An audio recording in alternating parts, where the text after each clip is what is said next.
Okay, brothers and sisters, we're back, and I'm going to share.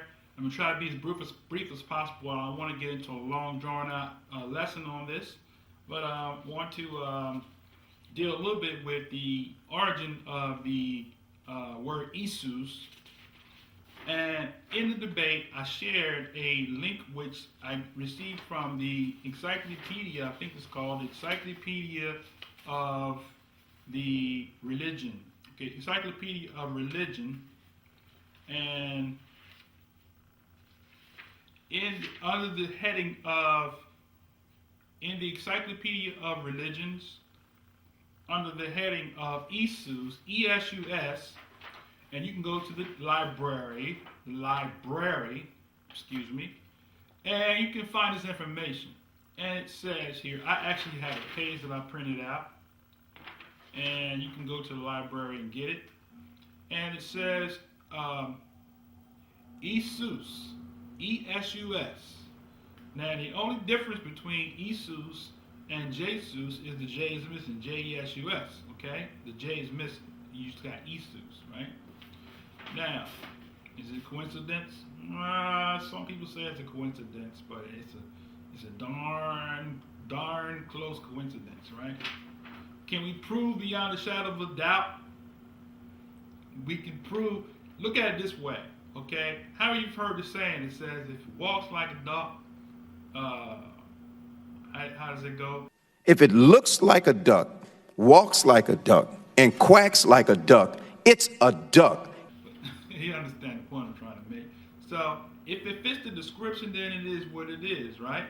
Now, Esus is a Celtic deity of uncertain attributes. See that?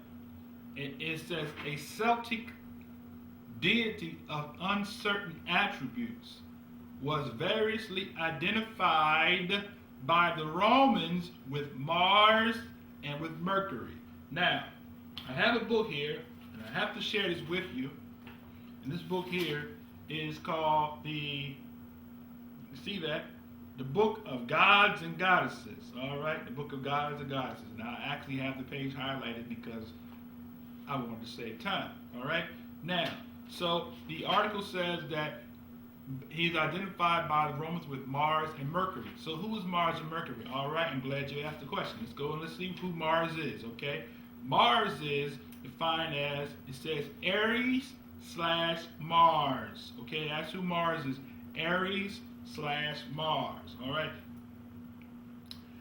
The ancient Greeks, the god of war was an odious. I said idios. I'm sleeping. I didn't mean to say that. Okay. Odious figure who revealed in conflict, enjoyed slaughter, and gloated over his devastation. He caused wild and headstrong. He rarely acted with dignity or any consideration for the legitimacy of his actions, of their consequences. It says, son of Zeus and Hera.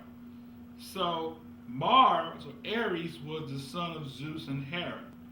He embodied the brutality of war and the frenzy of fight. The poet Homer called him the bane of mortals and a blood-stained stormer of walls. In the Iliad, he was wounded in battle by Diomedes, a mortal fighting with the assistance of Athena or Athens, who, unlike Ares, used reason as part of her weaponry. Ares was the lover of Aphrodite and appeared in Greek as the bearded warrior and as a naked young man. That's perverted, isn't it? His symbols were a spear and burning torch. To the more militaristic Romans, Mars was second only to Jupiter in power. He was the father of protector of Romulus, hear me, and Remus, the founders of Rome.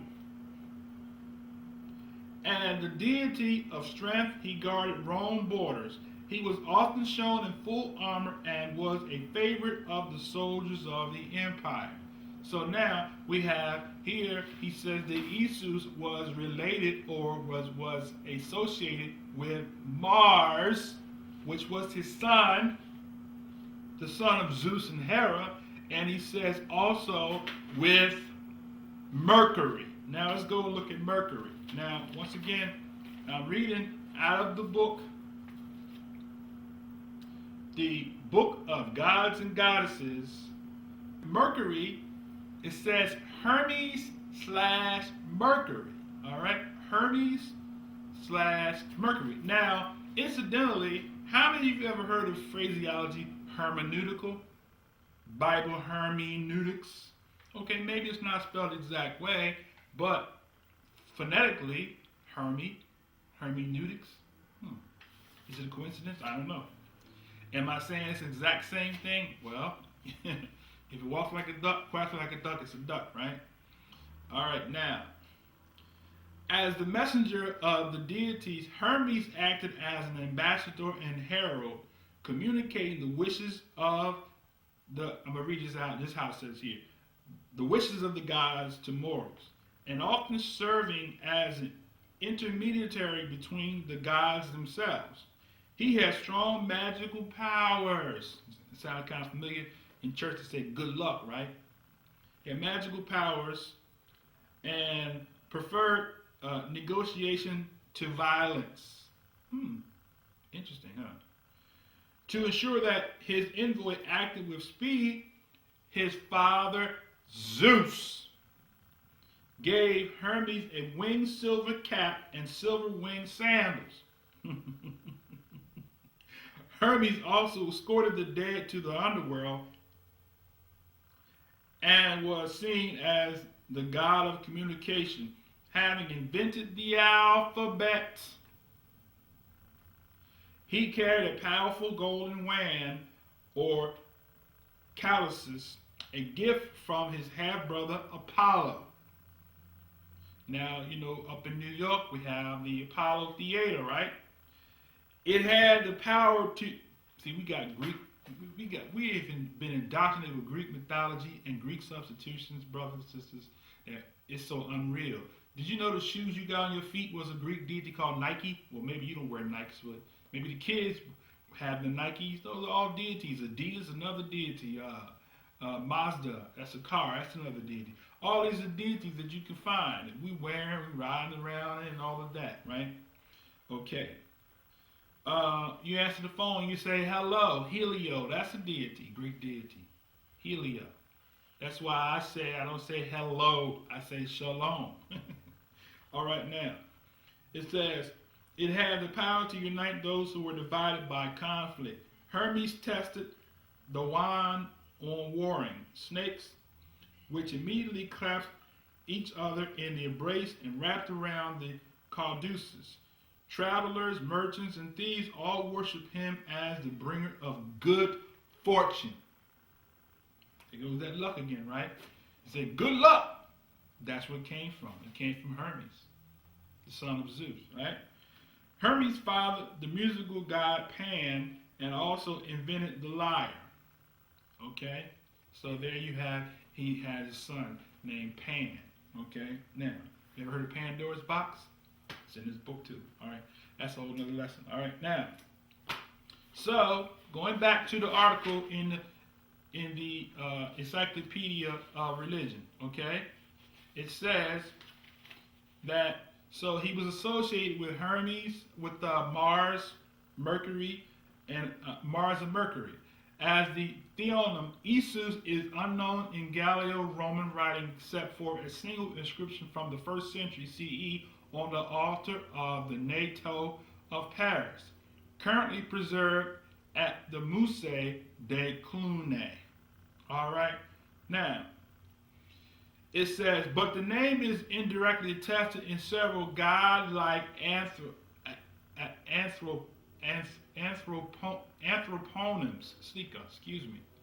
Anthroponyms.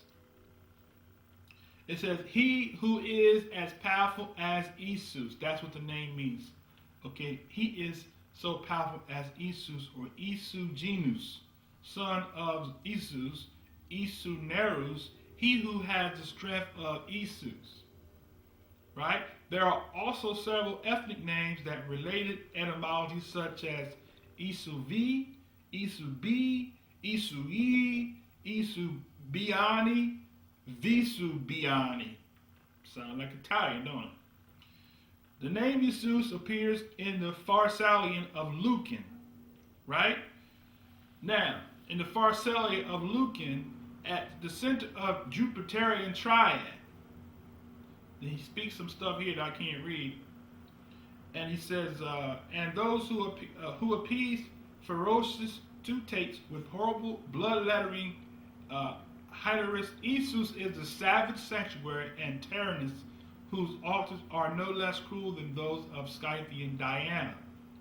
Esus is also mentioned much later in the Bernice Scholia, which proposed two successive interpretations of him.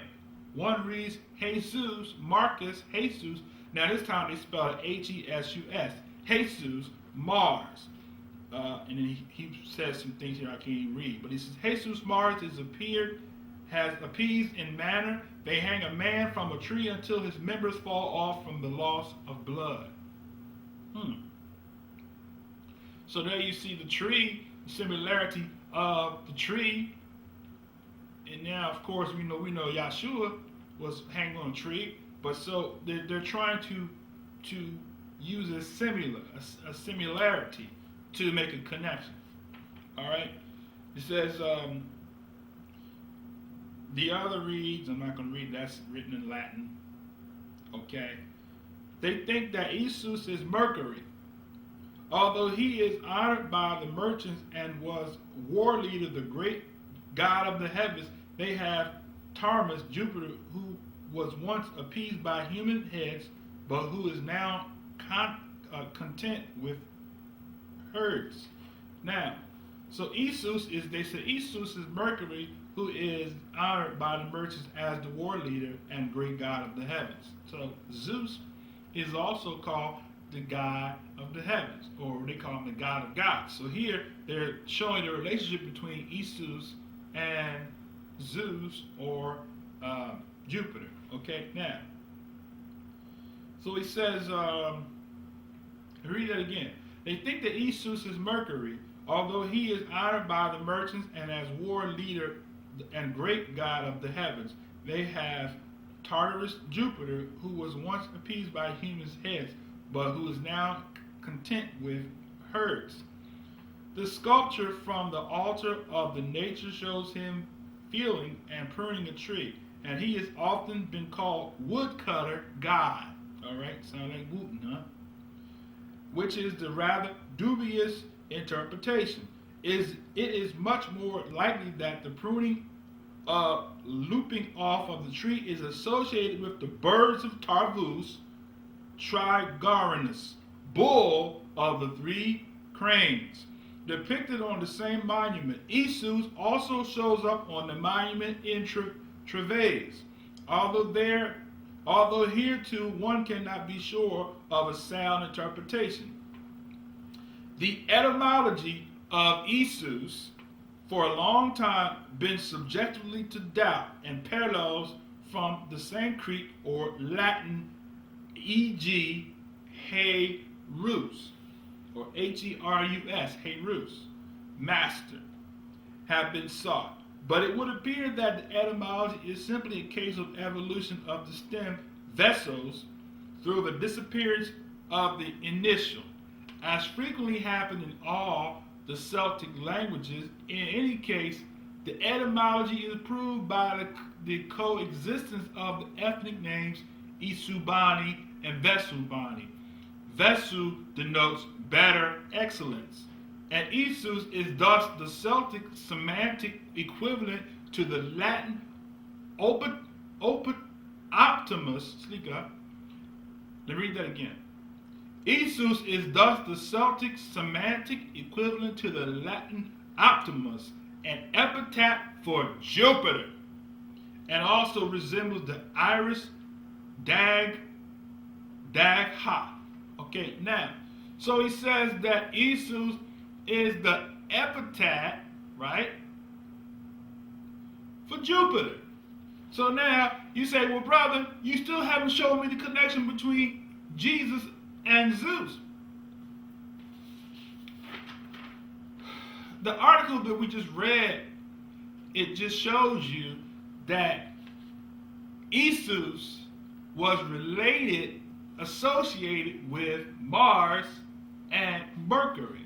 So if Esus is associated with Mars and Mercury, we showed you that Mars and Mercury was Zeus's sons. Zeus had two sons named Mars and Mercury. They're saying that he's associated with Mars and Mercury.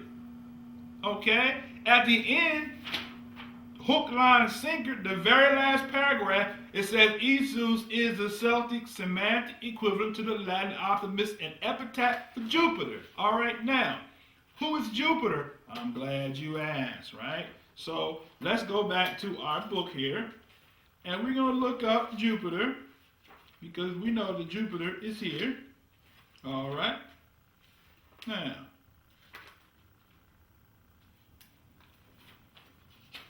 hold on to your seat, all right? I'm looking at the wrong lens. Hold on to your seat, all right? You're going to fall out your chair when you see this, right?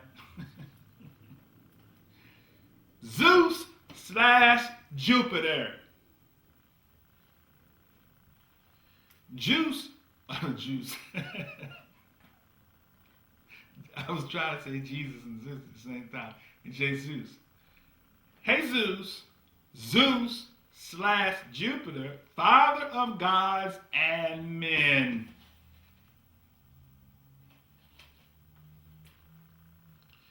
The supreme god of the Greek mythology and head of the Olympian pantheon. Wise Zeus presided over the affairs of the gods and mortals. He usurped his father Cronus in the war between the gods and the Titans, and was called the Thunderer because he controlled thunder, lightning, and rain. And just a nod of his head, he could shake the very foundations of Mount Olympus, where he lived in a splendid place built for him by the god Hephaestus. Zeus punished wrongdoing, rewarded truth, and settled the arguments of the gods. Sound familiar? Although he would sometimes intervene in the affairs of mortals, he watched events unfold on earth with a certain detachment. Zeus married Hera but partnered various mortal women, goddesses, and nymphs with whom he had countless offspring, much of his wife's anger. One of the best known sons was Heracles or Hercules, who was Zeus' son by the mortal Alcmene. Okay? As Jupiter, Zeus was also the supreme god of the Romans. I want to throw this book out the window. Let's read that again. As Jupiter, Zeus, the epithet of Esus, Zeus, the epithet of Esus, Zeus, the epithet of Jupiter, which is Esus. Look what he says. Jupiter, as Jupiter, Zeus was also the supreme god of the Romans. He originated as the sky god, as he was worshipped as the rain giver and also withholder. The Romans called him the best, the greatest. Became he controlled health, prosperity, wisdom. He presided over the city of Rome and symbolized both its might and right. Jupiter's impressive temple in Rome also had altars dedicated to his wife Hera, Juno. Now, I used to have a keyboard called a Juno, right? Now, and his favorite daughter, Athena, Minerva. As Roman emperors became living gods themselves, his importance decreased in Roman religion. You see that? So, what does that sound like? Let me read that again, all right? It said, as Roman emperors became living gods themselves, his importance decreased in Roman religion.